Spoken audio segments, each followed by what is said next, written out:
Assalamualaikum, apa kabarnya? Selamat datang di channel On Seven. KD25 sudah berangkat. Siapa yang suruh berangkat? Brengsek kalian. Di alur cerita film kali ini, saya akan merangkum sebuah film tanah air yang berjudul Tragedi Bintaro 1989.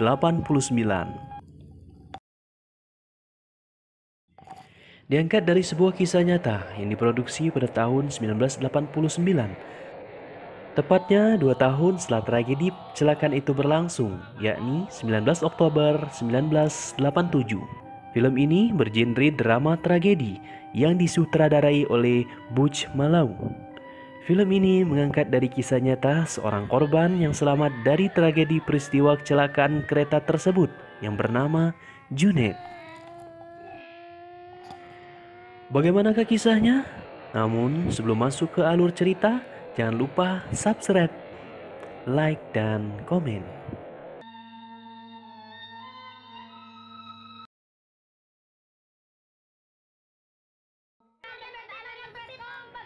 Cerita dimulai seorang tokoh yang bernama Junet tinggal bersama neneknya yang bernama Nenek Mina dan keempat saudaranya di perkampungan padat Jakarta. Kedua orang tua Junet sudah pisah rumah sehingga ia harus ikut neneknya. Untuk memenuhi kebutuhan sehari-hari, Nenek Mina menjadi tukang pijit hingga tukang cuci pakaian. Sementara ibu Junet bekerja di konveksi. Sesekali ia datang ke rumah nenek untuk menengok anaknya. Sementara ayah Junet bekerja di bengkel. Akibat keegoan dari kedua orang tuanya, Junet dan saudara-saudaranya menjadi korban. Dan daripada spoiler di awal, mending kita langsung saja ke alur ceritanya. Depan yang baik buat mereka. Semua ini gara-gara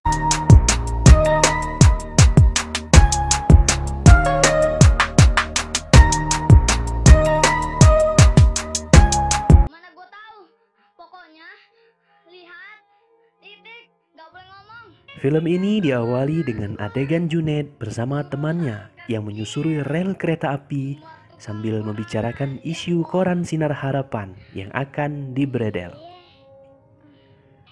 Sementara itu di sekolah, Mulyadi tidak boleh masuk kelas karena menunggak uang sekolah selama 4 bulan. Di sisi lain, adegan diperlihatkan Junet mengambek dan lari meninggalkan bapaknya. Lalu bapaknya mengejar dan pada akhirnya memberinya uang. Yang ternyata uang itu adalah uang untuk membayar sekolah kakaknya, Mulyadi. Merasa hidupnya makin susah di Jakarta, Nenek Mina mengajak cucu-cucunya untuk pindah ke desa. Nenek Mina berencana membawa cucu-cucunya berangkat terlebih dahulu.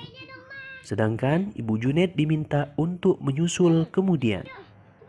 Sementara itu, di perempatan tempat Junet menjual koran, temannya memberitahu kalau bapaknya sedang makan di restoran bersama seorang perempuan. Begitu sampai di rumah Nenek Mina, Junet langsung memberitahu sang nenek kalau ia baru saja bertemu bapaknya dengan seorang wanita tanpa mengetahui kalau ibunya berada di dalam dan terbaring sakit. Mengetahui ibunya sedang sakit, Junet membuka celengan dan menyuruh neneknya untuk membawa ibunya berobat. Malamnya, Junet pergi ke kontrakan sang bapak untuk memberitahu kalau ia dan neneknya akan pindah ke desa. Junet juga meminta uang ganti pada bapaknya karena uangnya dipakai untuk berobat sang ibu. Sesekali waktu, Effendi mengajak anak-anaknya untuk berlibur ke dunia fantasi dan bermain-main tetapi tanpa kehadiran Junet. Begitu pulang dari jalan-jalan, Effendi membagi-bagikan hadiah pada anak-anaknya, juga untuk nenek. Hadiah Effendi untuk Junet tidak jadi diberikan karena Junet belum pulang sehingga hadiah itu dibawa pulang kembali oleh Effendi untuk disimpan dan diberikan langsung kepada Junet. Begitu subuh tiba, Nenek Mina bersiap-siap menuju stasiun setelah sebelumnya berpamitan kepada Pak Haji, pemilik kontrakan. Effendi menyusul ke rumah kontrakan Nenek Mina dan hanya bertemu dengan Pak Haji, sang pemilik kontrakan. Akhirnya dengan memacu mobilnya, Effendi menyusul ke stasiun. Sementara di gerbong kereta, Junet masih uring-uringan karena belum diberi hadiah oleh bapaknya. Junet menunggu-nunggu bapaknya yang tidak kunjung datang, hingga akhirnya dengan terpaksa Junet naik kereta. Begitu kereta berjalan pelan, Effendi telah sampai di stasiun dan langsung mengejar untuk memberikan hadiah Junet melalui jendela. Akan tetapi, kereta yang telah berjalan dan besarnya bungkusan yang diberikan tidak bisa masuk melalui jendela. Akhirnya Junet pun menangis karena tak bisa menerima hadiah sang bapak.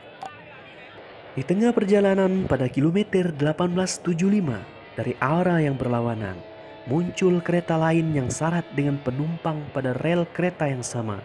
Akhirnya terjadilah tabrakan maut antara dua kereta yang menyebabkan timbulnya banyak korban jiwa.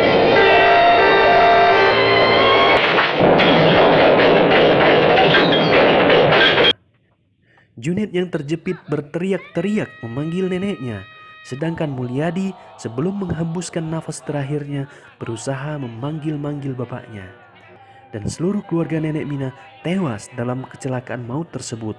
Hanya tersisa Junet seorang. Tangisan, kesedihan, dan teriakan histeris mewarnai kecelakaan maut tersebut. Dan bahkan darah berceceran di mana-mana. Effendi akhirnya mengetahui kecelakaan itu setelah ditelepon dan langsung ke rumah sakit untuk melihat jasad keluarganya.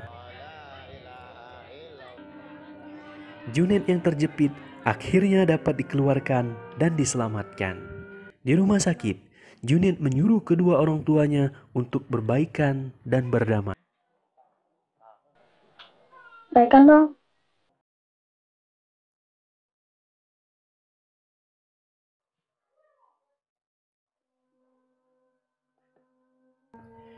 Di akhir kisah, muncullah Junet yang sebenarnya di rel kereta api dengan memakai penyangga kaki karena kaki kirinya sudah diamputasi. Sayalah Junet.